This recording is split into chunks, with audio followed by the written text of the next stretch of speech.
What is the worst thing you ever saw on someone else's phone? It started innocently enough in that bustling retail store where I folded clothes and helped customers day in, day out. He was in his early 20s, always picking the same 3 items: a shirt, socks, and a belt. But he never spoke a word. Everything came typed on his phone screen.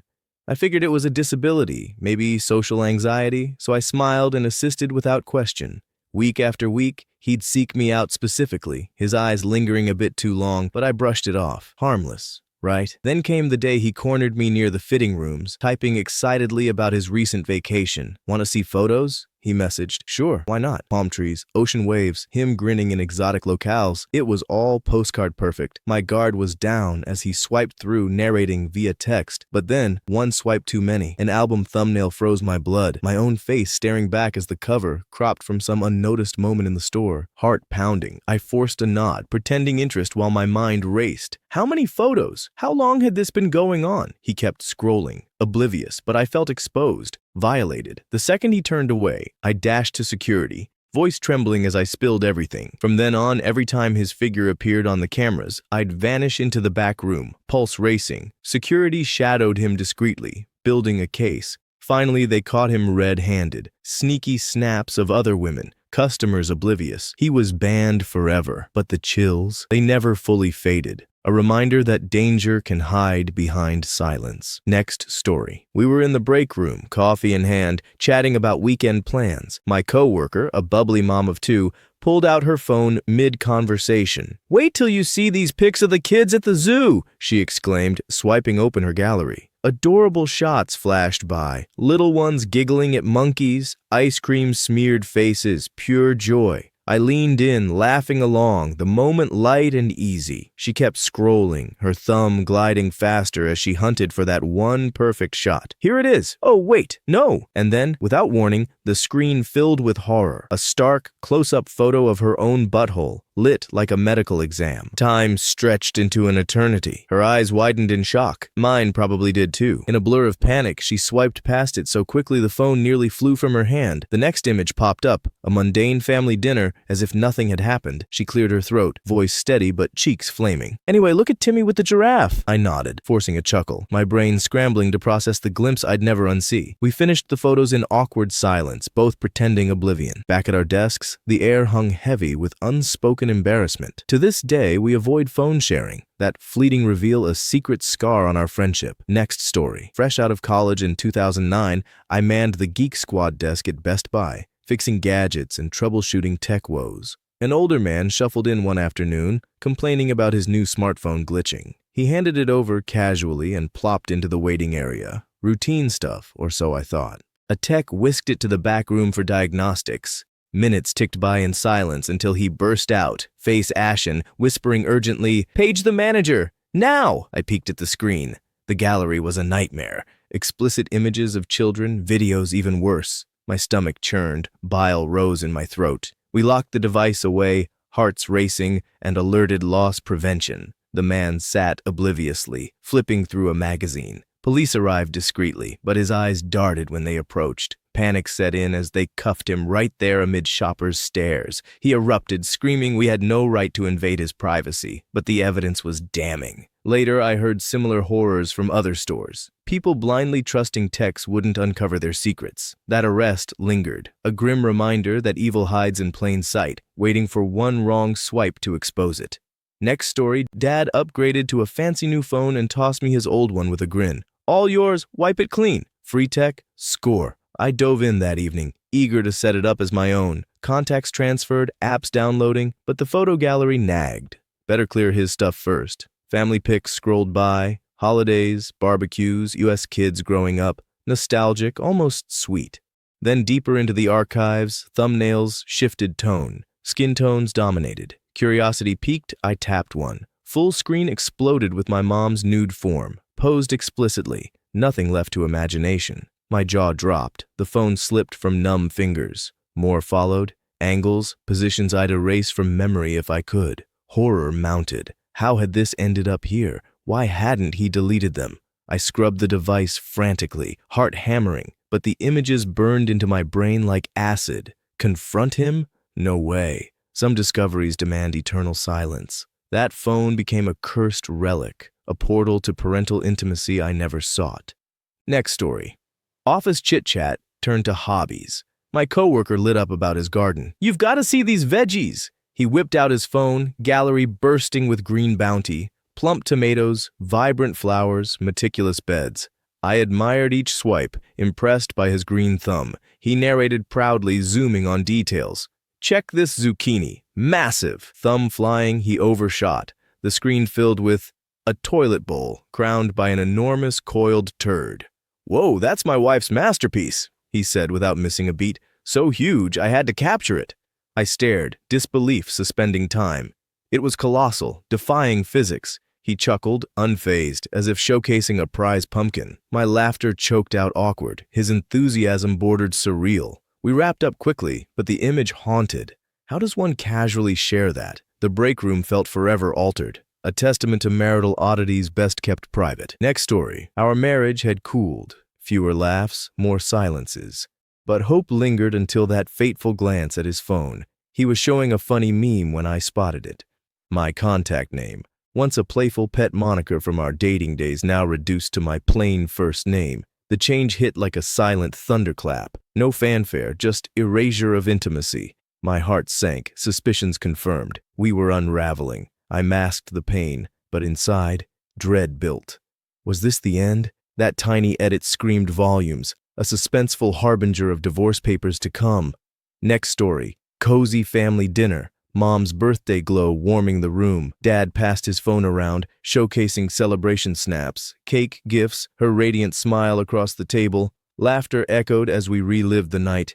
Mid-swipe, a notification chimed. Tinder, a match alert, thumbnail of a stranger. Time froze. My gut twisted. Mom chatted obliviously. Dad dismissed it hastily, but the damage seared. Infidelity's shadow loomed, suspense building toward confrontation I dreaded. That pop-up shattered illusions, leaving sickness in its wake. Next story, self-checkout chaos at Walmart. Carts jammed, scanners beeping. Ahead, a family man with wife and kids unloaded groceries casually. His phone caught my eye, held low, screen glaring. Explicit porn played silently. Bodies writhing. He scrolled videos unflinchingly as his family scanned items nearby. Tension mounted. Would someone notice? His wife glanced over. He angled away. I averted eyes, but suspense gripped. Exposure imminent? The absurdity peaked when he pocketed it post-payment. Walmart's underbelly exposed. A risky thrill in plain sight. Next story. Window seat on a long flight. But the real show was ahead. An older man's oversized phone. Font maxed. Screen tilted my way.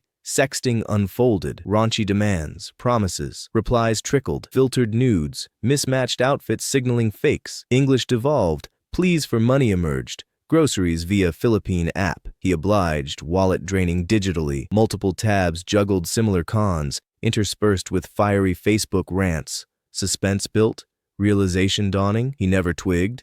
Entertainment turning tragic as thousands vanished mid-air. Next story, Mom's passing left a void. Backing up her phone felt like grasping memories. Gallery flooded with life, travels, laughs. But the last image loomed, a hospital selfie amid tubes and pallor, yet her smile defied agony. Tears blurred vision, suspense of grief crested. That brave grin haunted the drive home, a bittersweet farewell suspended in pixels. Next story. Crowded bus ride after work. Standing room only, the kind where every stop makes the crowd sway like one body. I slid into the last open seat and noticed the man beside me was already in a rhythm. Thumb tapping, screen flashing, coin sounds leaking from his phone speaker. It was a slots app. The reels spun, stopped, spun again. He didn't look up. At first it was background noise, the way you ignore someone scrolling videos. Then I saw the numbers. He wasn't playing for pretend points. Real money deposits popped up, little confirmations. He'd hit spin with the same calm you'd use to refresh email. Loss, loss. A small win, green,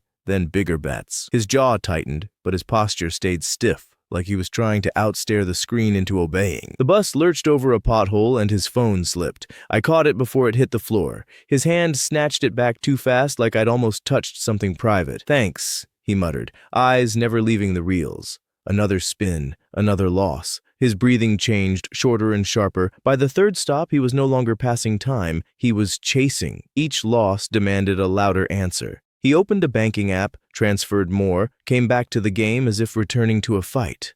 I could see his reflection in the window, a tired face, stubble, pupils fixed on the glow. He whispered numbers under his breath, like bargaining with luck. When the reels finally landed on a big win, his shoulders dropped. Then he immediately doubled the bet. That's when it hit me. The win wasn't saving him. It was bait. The bus kept moving. People kept getting on and off, and I watched him gamble the rest of his evening away one spin at a time. Next story. I was working the Apple Genius bar on a Saturday, where the line never shrinks and every other person starts with, "It was working yesterday." A woman stepped up with an anxious smile that says she already tried turning it off and on. "My internet is acting weird," she said, sliding her iPhone across the counter. I asked her to show me. She unlocked it and Safari opened, no home screen, no hesitation, like the phone had been living in the browser. For a split second, a search query sat in the address bar. It wasn't about Wi-Fi. It was a personal question, the kind you type when you're alone and hoping the internet has answers. I felt my face go hot. She felt it too. Her hand hovered, unsure whether to grab the phone back or pretend nothing happened. Training kicks in fast. I kept my eyes on the keyboard icon, not the words. "Okay," I said, "let's check your network settings." I tapped into settings like I was defusing a bomb. She stared at the counter, silent. The tension would have faded if the universe had any mercy. It didn't. As I ran diagnostics, a shadow fell over the counter and a man leaned in. "Hey, babe," he said and kissed her temple. His shirt had a mall security logo. He looked at me like we were teammates. She froze. I froze. He glanced at the phone, then at her, then back at me, trying to read the air. I handed the device back gently. "Your Wi-Fi looks fine," I said. Clearing Safari history might help. The words were neutral. The silence was not. They walked away together. I called the next customer and kept my expression calm. But inside I was thinking, phones don't just store data. They store secrets too. Next story. He was a regular at the bar. Polite, early, tipping like he wanted to be invisible. He'd sit at the far end, order one drink, and watch the TV. I learned his name and his usual, the small facts you collect when you work somewhere long enough. One slow night he asked, "Can I get a picture with you?" People ask that sometimes, and it never felt dangerous. I said sure. He stood beside me, held his phone out, smiled too wide, and it was over in 3 seconds. A week later, one of the cooks pulled me aside and said, "Hey, do you know this guy?" He turned his phone toward me. On the screen was a Facebook page out of nowhere with my face as the cover photo, my face again as the profile picture. Post after post, screenshots from the bar's Instagram, tagged photos, zoomed-in shots from stories, even the picture we'd taken together, captions like, "My future wife," and "Counting the days." My stomach dropped, not from one post, but from the effort. It meant he'd been collecting me the way people collect souvenirs. The comments were worse. Friends laughing, nudging him on, treating it like a bit, except the page was real. I told my manager. We saved screenshots, documented everything, and the next time he came in, we refused service. He looked shocked, then wounded, then angry.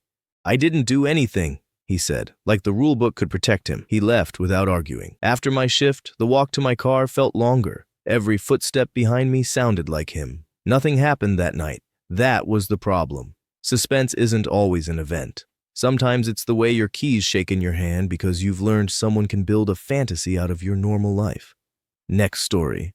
It was a morning lecture in a big room with tiered seating, the kind where the projector makes every mistake public. Our professor was the competent type, always a little impatient with technology. That day, he decided to keep it simple and plug his laptop straight into the classroom system. He set his coffee down, clicked a few keys, and the screen lit up on the wall. For half a second, it was just his desktop. Then a browser window popped forward, open and loaded. The room went quiet all at once. The page on the projector was clearly not academic. The title bar alone was enough. Nobody laughed at first. People just stared, frozen between shock and the instinct to look away. The professor kept talking for 2 full sentences before he realized the silence didn't match his words. He turned, saw the screen, and the color drained out of his face. His hand went to the mouse, but the pointer moved the wrong direction, like his brain had lost its map. He clicked once, missed the close button, clicked again, opened a new tab by accident. Someone in the back whispered, "No way." The professor didn't speak. He slammed the laptop lid shut, which did nothing for a second. The image stayed up, stubborn, until the signal finally cut. Then the wall went blank and you could hear the air conditioner again. He stood there with both hands on the desk, breathing hard. "Technical issue," he said, voice flat. Nobody challenged him. Nobody wanted to. He restarted with his slides like nothing happened, but the class had changed. We weren't listening to the lecture anymore. We were listening to each other's restraint. The unspoken agreement was simple. If we acted normal, maybe the moment would stop being real. Next story. The warehouse always smelled like cardboard and hot dust, and by the end of a shift, your clothes carried it home. I was training a new guy on inventory, walking him through the new scanner and the bins. He was friendly, trying to be funny, trying to prove he belonged. During break, he sat beside me and started showing off his phone. "Check this out," he said, scrolling fast. Pictures of his car, memes, a video of fireworks. He talked the whole time, never pausing. Then he swiped to a photo that made him stop mid-sentence. His thumb froze. His face changed like someone cut the power. I only caught a glimpse, enough to know it wasn't meant for coworkers, and definitely not for the break room. He yanked the phone back to his chest, eyes darting around to see who noticed. I looked away on purpose. He swallowed hard. "You didn't see that, right?" he asked, forcing a laugh that didn't land. Before I could answer, our supervisor walked in. The new guy's phone was still in his hand, screen locked now, but his panic hadn't locked with it. The supervisor's eyes went from his face to the phone and back, like he'd read the whole story without needing the picture. "Hey," the supervisor said, calm voice, "come with me for a second." No yelling, no lecture. Just that tone adults use when the decision is already made. The room went quiet. The new guy stood up too fast, knocked his soda over, didn't even notice. He didn't come back from that second. By the end of the day, his badge was disabled, and his name was gone from the schedule. Nobody asked what happened, but everybody knew. In a warehouse, mistakes echo, especially the ones you can't take back.